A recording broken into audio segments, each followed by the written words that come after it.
Assalamualaikum warahmatullahi wabarakatuh. Bismillahirrahmanirrahim.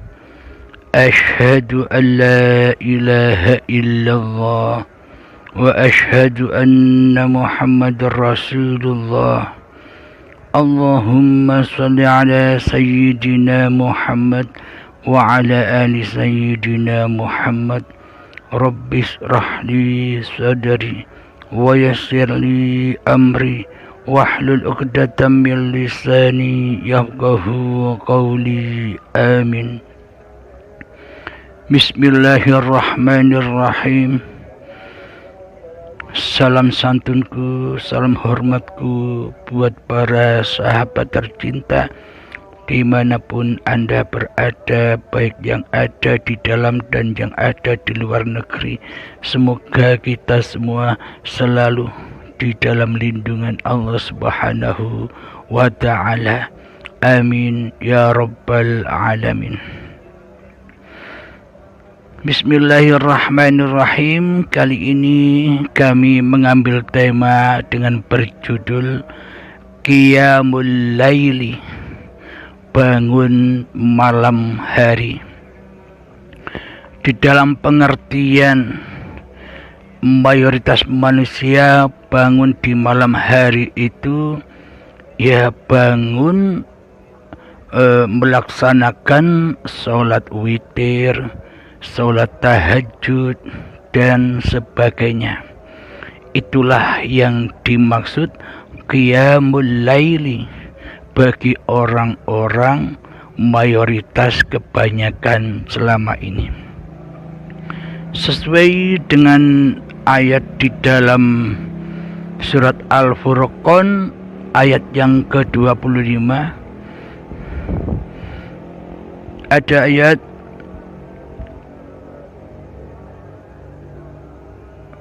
A'udzubillahi minasyaitonirrajim. Bismillahirrahmanirrahim. Ya ayyuhal muzammil, hai orang-orang yang berselimut. Sadaqallahul azim. Al-Muzammil ayat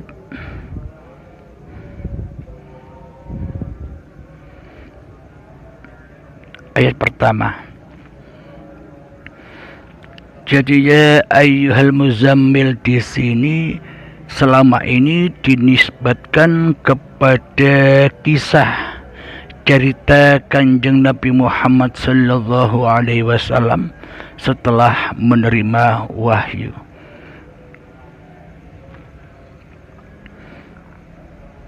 Jadi wahai orang-orang yang berselimut,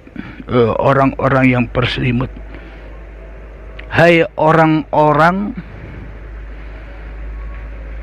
kalau dikiaskan cerita ini bukan hanya untuk Kanjeng Nabi Muhammad saja.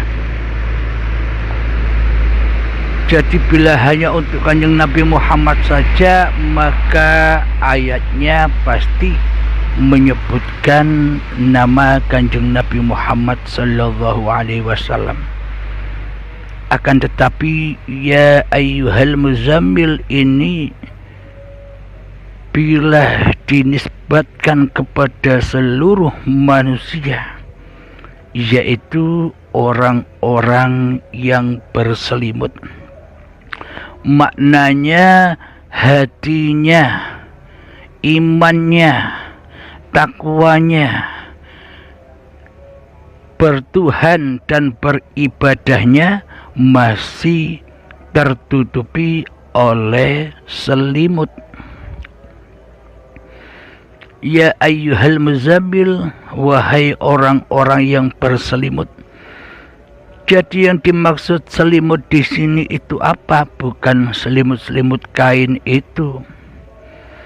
Kalau diartikan secara syariatnya, ya selimut kain itu, selimut untuk selimut tidur.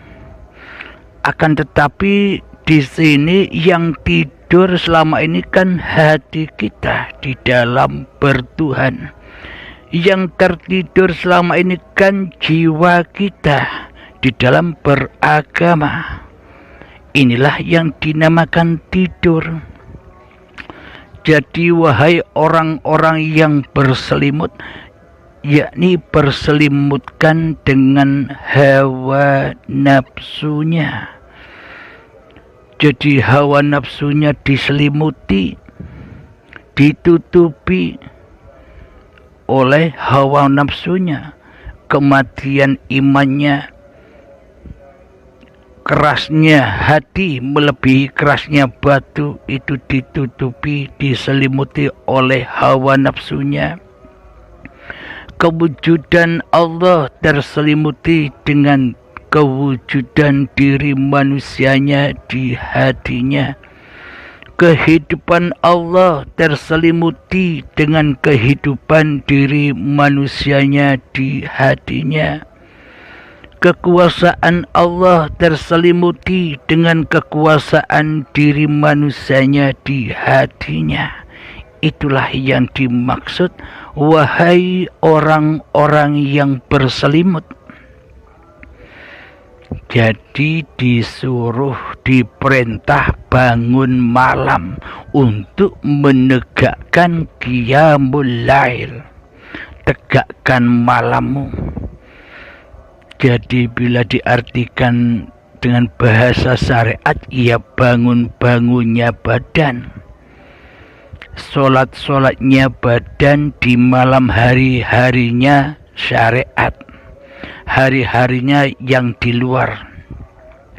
Akan tetapi yang dimaksud di sini adalah mutasabihatnya, adalah rahasia di atas rahasianya, adalah bangunnya jiwa, bangunnya iman, bangunnya ketakwaan kepada Allah subhanahu wa ta'ala. Sudah sekian lama kita tertidur nyenyak. Diawali sejak akil balik tiba hingga setua ini, kita selama ini tertidur dengan nyenyaknya, berselimutkan hawa nafsu kita sendiri selama ini. Itulah yang dimaksud orang-orang yang berselimut, orang-orang yang masih tidur, tidur imannya, tidur takwanya, tidur seluruh ibadah dan sholatnya tidur. Meskipun kelihatannya sholat, meskipun kelihatannya ibadah, meskipun kelihatannya bangun, meskipun kelihatannya kerja, meskipun kelihatannya berjalan, meskipun kelihatannya duduk berdiri, meskipun kita selama ini beraktivitas apapun, tapi masih tergolong di dalamnya orang-orang yang tidur, orang-orang yang berselimut. Kenapa dikatakan orang-orang yang tidur? Kenapa dikatakan orang-orang yang berselimut? Karena di dalam hatinya lebih mentuhankan hawa nafsunya daripada mentuhankan Allah sebagai pencipta dirinya. Karena di dalam hatinya lebih menghidupkan hawa nafsunya daripada menghidupkan Tuhan pencipta dirinya. Karena di dalam hatinya lebih mengkuasakan hawa nafsunya daripada mengkuasakan Allah, hidup sebagai Tuhan yang menghidupi dirinya di hatinya selama ini. Jadi maknanya tertidur itulah yang dimaksud lembah dosa, lembah kemaksiatan, lembah kezaliman, lembah kejahiliaan, lembah persekutuan, lembah keateisan, lembah kekufuran kepada Allah subhanahu wa ta'ala. Karena semua itu apa? Karena Allahnya masih gaib. di dalam hatinya. Karena yang yang lebih wujud daripada Allah di hatinya adalah hawa nafsunya sendiri sebagai Tuhan yang mentuhani kehidupan dan badan ini selama ini. Maksudnya yang mentuhani adalah hawa nafsu kita selama ini berkedudukan sebagai sang pencipta daripada berkedudukan sebagai yang diciptakan. Jadi seolah-olah diri kita, hawa nafsu kita ini selama ini berposisi sebagai Tuhan, sebagai pencipta apapun yang kita kerjakan, sebagai pencipta solat kita, sebagai pencipta ibadah kita, sebagai pencipta bangun tidur kita, sebagai pencipta berdirinya badan kita, sebagai pencipta duduknya badan kita, sebagai pencipta masaknya badan kita, sebagai pencipta makan minum badan kita, sebagai pencipta naik motornya diri kita, sebagai pencipta kerjanya diri kita, dan sebagainya. Jadi hawa nafsu kita ini selama ini berkedudukan sebagai Tuhan daripada sebagai hamba. Dikarenakan apa? Dikarenakan kita selama ini tidak bertuhan. Bagaimana mungkin kita dikatakan bertuhankan Allah sementara Allah masih gaib, Allah masih tiada bagi diri kita? Muhal, tak mungkin kita mentuhankan Allah di hati kita sementara Allah gaib, tiada di hati kita. Akhirnya iblis dan setan yang bersekutukan dengan hawa nafsu kita ini mengambil alih kerajaan dan singgah sananya Allah di hati ini. Akhirnya menjadi Tuhanlah hawa nafsu kita ini dengan dibisiki dan dinasihat-nasihati oleh setan yang terkutuk. Jadi selama ini kita tidur nyenyak diruru oleh iblis dan setan hati kita. Diruru, diselimuti, maksudnya bagaimana? Dinasehati di dalam hati kita oleh iblis dan setan ketika kita sholat. Wahai fulan, wahai bro, itu kamu yang sholat, kamu yang berkuasa untuk sholat, kamu pencipta sholat itu. Jadi berbangga-banggalah dengan sholatmu. Jadi engkau mulia karena sholatmu itu. Karena dirimu yang mampu sholat, karena dirimu yang mampu bangun malam, karena dirimu yang mampu sholat witir, karena dirimu yang mampu tahajudan, karena dirimu yang mampu membaca Al-Quran di malam hari itu. Kamulah yang wujud, kamulah yang hidup, kamulah yang berkuasa atas tindak lakumu, atas sholat-sholat dan ibadah-ibadahmu fulan. Jadi iblis selama itu selalu menasehati anak cucu Adam, Bani Adam yang demikian. Jadi manusia merasa mulia dengan ibadah-ibadahnya. Jadi manusia merasa mulia dengan ilmu-ilmunya. Manusia merasa mulia dengan amal-amalnya. Inilah bisikan-bisikan dan nasihat-nasihat iblis dan setan yang ada di dalam hati kita selama ini. Hawa nafsu kita itulah yang dimaksud. Ya ayyuhal muzammil, wahai orang-orang yang berselimut, wahai orang-orang yang masih dikuasai hawa nafsunya, wahai orang-orang yang belum sadar atas kebertuhanannya, wahai orang-orang yang masih terlena di dalam kehidupan manusianya di hatinya. Itulah yang dimaksud orang-orang yang berselimut. Sampai kapankah kita tertidur? Sampai kapankah kita berselimutkan hawa nafsu kita sendiri? Selama-lamanya hingga waktu yang ditentukan. Apa itu? Kiamat. Maksudnya kiamat itu apa? Hancurnya kekuasaan kehidupan diri manusianya dan hancurnya kekuasaan badan-badan yang diakui sebagai milik manusianya, yakni di pintu baiat, yakni di pintu kematian. Hancur leburnya langit dan bumi manusianya, hancur leburlah hidup dan badan yang selama ini diakui sebagai hidup dan badan manusianya.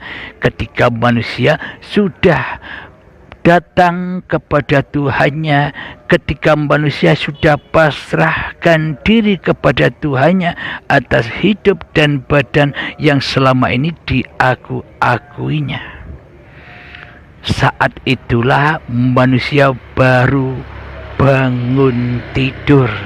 Saat itulah manusia mulai bangun dari mimpi-mimpinya, yakni di saat baiat, baik baiat sekarang atau baiatul akbar nanti di saat sakaratul maut, dibangunkan dengan paksa dan siksa. Di saat kita masih cinta atas mimpi-mimpi kita, dikala kita masih cinta atas peran-peran kita, dikala kita masih cinta atas posisi-posisi kita di dalam mimpi-mimpi kita di alam dunia ini, kita dipanggil paksa dan siksa, disuruh pulang kembali melepaskan lentera-lentera hati, cinta-cinta hati yang selain Allah. Dunia dirampas, dunia disuruh dipaksa meninggalkannya, harta dipaksa meninggalkannya, anak istri yang dicintai disuruh paksa tinggal semuanya, badan yang diakuinya disuruh tinggal paksa dengan azab yang pedih, dan hidup yang selama ini diakui hidup diri manusia yang dipaksa disuruh kembalikan kepada hayatullah dengan paksa dan siksa. Bila manusia itu ketika masih hidupnya tidak bersegera menuju Tuhannya, bila di saat hidupnya tidak mengalami mati sebelum mati, karena bila belum mengalami mati sebelum mati, artinya kan belum tahu jalan pulang, kan belum tahu Allah, kan belum pernah berjumpa Allah di setiap aktivitasnya, maka ia akan menjerit kesakitan dengan azab yang pedih ketika saat baiatul akbar itu datang. Baiat yang tak disangka-sangkanya berpulang kepada Allah dengan paksa dan siksa.